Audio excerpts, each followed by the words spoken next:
Okay. We have not met. Yeah, we have met. We have not met. Yes. So why have you come to visit me?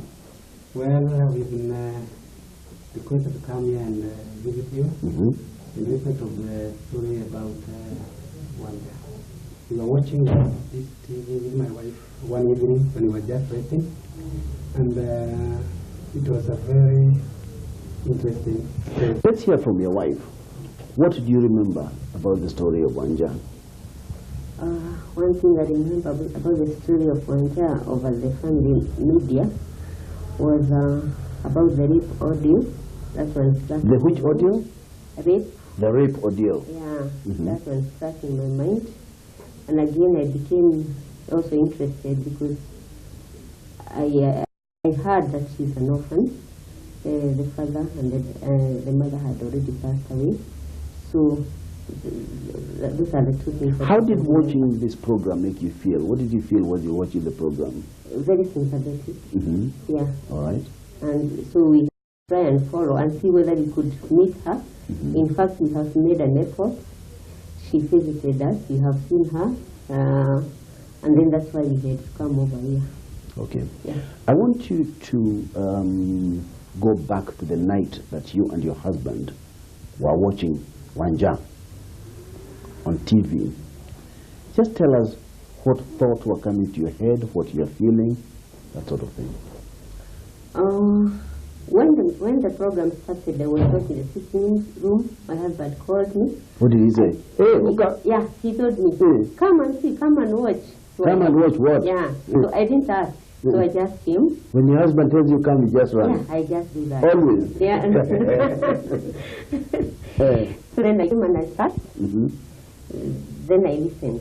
One thing that impressed me was her English, because I heard she said she's at the 8th dropout. She was able to express herself very well. In fact, I told my husband, this one is cheating. This one is cheating. Yeah, in fact, because she had a very fluent English. But when then she started sharing, then she started crying. In fact, I cried with her. Yeah, how can you cry? I had to. I don't have a daughter. I just have boys, by the way. How many boys do you have? 5. Okay. And now I was saying, I wish she was my daughter. I wish she was nearer me. I could take care of her. Because of the agony she had gone through. She doesn't have a father, a mother, and then there comes a pastor who is not responsible, and I asked for. Let me find out from your husband. Yeah. Perhaps when you saw your wife crying, how did you feel? Oh, I felt very bad. I was watching 2 people crying. Wanja on family TV and my wife next to me. Okay. So what did you do to your wife? I told her, it is very sad. Just don't cry, but we have to do something about this. I want you to tell us, the viewers, exactly what did you say to your wife? You say to your wife, what did you say? Yes, I told her don't cry. Look at her and tell her exactly the way you say it. I told her don't cry. You speak in English? Oh, yes. You spoke in English? Yes. Just say what you say. Please don't cry. But please? Yeah, please don't cry. Yeah. Then what? What did she say? And she could not help it. She just continued on. She didn't listen to you this time? Yeah. The tears were just flowing freely. Completely freely? Yeah, freely. In fact, it was too much. Too much? Yeah. How did you feel yourself? I felt very bad. Only that I could not cry. Man's tears are very, I think are very foul, something like that. I don't know. Yeah, but I felt very sad.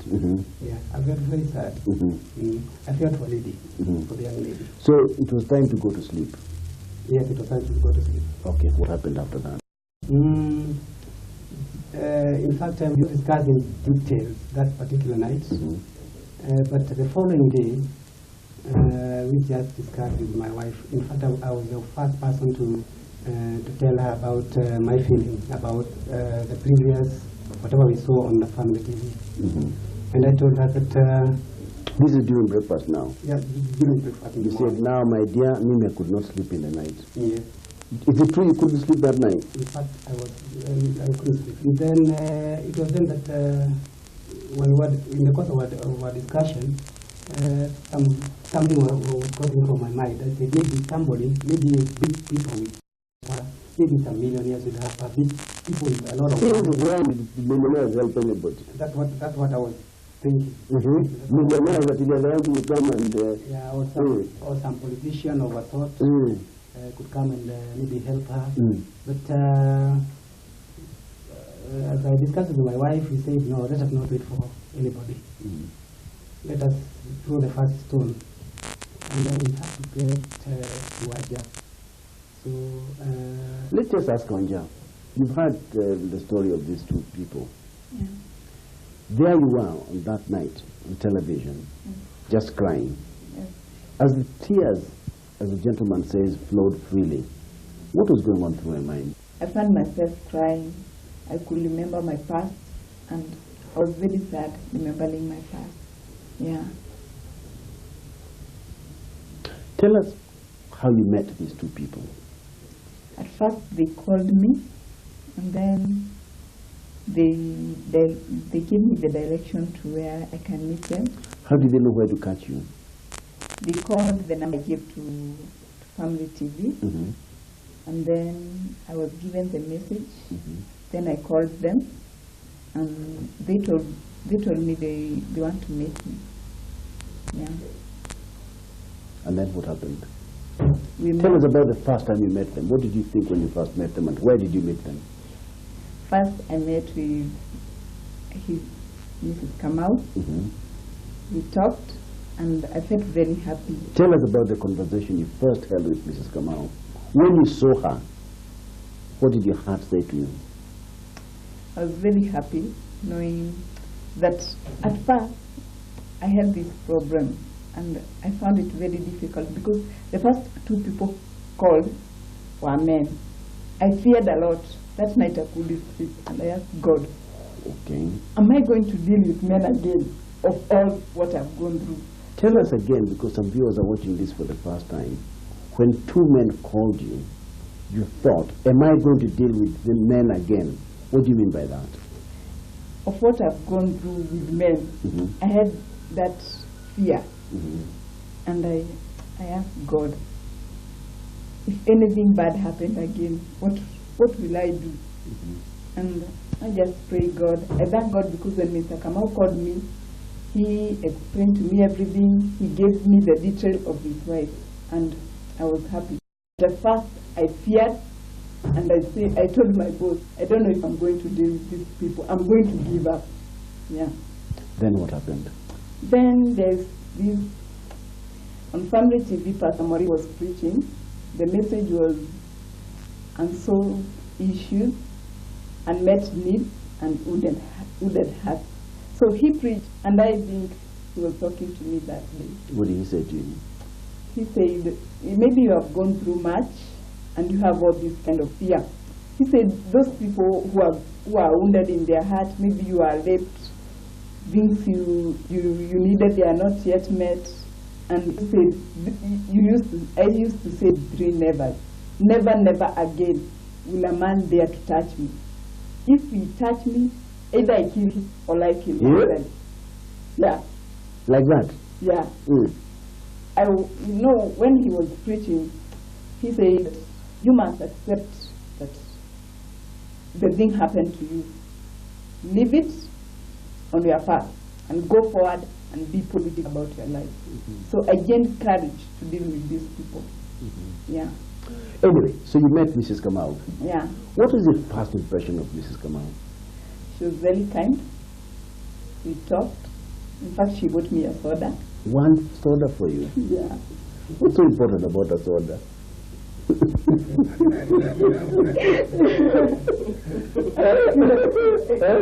Kila pahali unaenda ukaribishwe. Kweli? Yeah. Okay, so at least she gave you a soda. Yeah. And this is what you remember about Mrs. Kamau. All right, then what happened? What did she discuss with you? Yeah, we discussed. She told me they saw me on Family TV, and then she told me they were interested to help me. What, I mean, you know what you saw. You know what your vision was. Can you share it with us? What did you plan to do? Rather, what did you tell her at this very early stage? Okay. One, I knew my husband was not around. In fact, he was somewhere. We had waited for him for about half an hour. So I told her we cannot discuss much without him. So I need him to be here. So that then she knows that what I'm telling her is actually coming from our family. Not just one individual. Not one individual. This is the way you practice business in your house. That is what we do in our family for the last Hakuna 25 years. eh? For the last 25 years. You and Mzee? Yeah. Good. All right. So then I told her to buy something and see whether he'll come. Then we'll sit, the three of us, and tell her what we have been discussing. And that is what happened. So he came about after half an hour. We sat. Then we asked her, actually we interviewed her. We asked her what she would actually like to do. Then when she said she's ready to go back to primary school, then we thought that might not be a big deal. After all, even if we don't have much money and we are not the millionaire that my husband was talking about, at least we have something small that we offer. So what did you arrange to do for her? So we said we will talk to friends. She will also do the same. Find out whether you would get a good primary school where she would go back, repeat the KCPE, and then we'll see what will happen next. So you are arranging for her to repeat KCPE? Yeah, that's what we agreed. Mr. Kamau, when you saw this child, yes, this girl, what were the first thoughts and feelings you had? Yeah, her set goals, as we interviewed her, was one, education. She ought to go back to primary school, that is started 8, and repeat. Number 2, after education, she would like to assist her family. She talked about her young brothers and sisters who are desperate and who are orphans and who had nobody to assist. And with education, she could, God willing, assist the family. Wanja, what were you feeling at the end of the first meeting with Mr. and Mrs. Kamau? I was very happy. I felt very happy, and I started seeing my dreams coming true. Yeah. Which dream? To go back to school. I assure I will work hard and do my best. And then from primary school, I go to high school. Then maybe God willing, I can make it to campus. Yeah. Yes, we're talking to Mr. and Mrs. Kamau and a young lady called Jecinta Wanja, a lady who you have previously seen in this Frankly Speaking program. When we come back, we will be talking a little bit more with Mr. and Mrs. Kamau, particularly about what motivated them to take this very gracious and commendable act. We'll be back in a moment. Hi, my name is Njenga. I present Family Lunch every day from 12 to 2, now on 102.1 in Nakuru. Family Lunch is a program that visits several issues affecting you and I every day of our lives. We talk to different people who can help us get through those challenges. We visit several situations that we're stuck in and need a way to get out of. Tune into Family Lunch every day from 12 to 2 on 102.1 Family FM in Nakuru. Welcome, viewers. We are talking to Mr. and Mrs. Kamau and Jecinta Wanja, who you have seen before. Just before the break, we talked about the goals that Wanja has set for herself. I get a feeling that I don't know who you are. Yes, I mean, we just met, literally. Can you tell us a little bit about you, the two of you, Mr. Kamau? Yes. We are small business people. We own a shop. Where? This side of Banana. At a place called Ruaka, in Njenga village. My wife runs the business because I'm an accountant and I sort of could get a part-time job on accounts. I'm a contracted accountant. Therefore, most often my wife is the one who manages the business. But I give her a helping hand, especially when purchasing the commodities for the shop. That's all about our business. Okay, go on, we're listening. About the family, makeup, let my wife... all right, go on, madam. Tell us a little about you and your family. Okay. My name is Mary Mudan Kamau. I'm married my husband, who is sitting next to me for 25 years now. We have a family, 5 boys.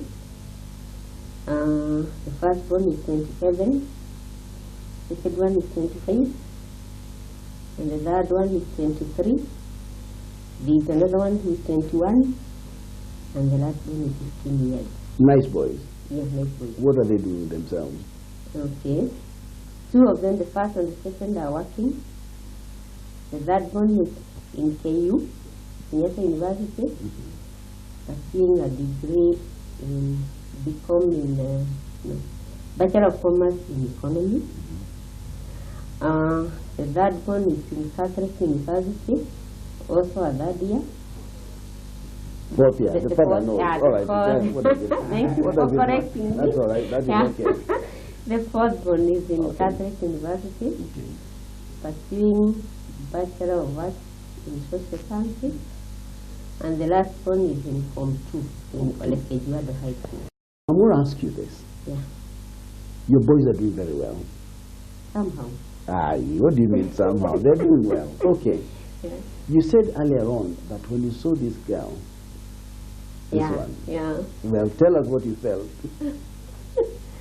Yeah, in fact, I shared to my husband, because my boys have been saying that we just have only one sister, and then somebody asked them, who is that? Our mom. Oh, yeah. So Yeah. and then there's another joke that they say, you mean you cannot get sisters anywhere? Some boys talk to them like that. And I was saying, how could it happen that this girl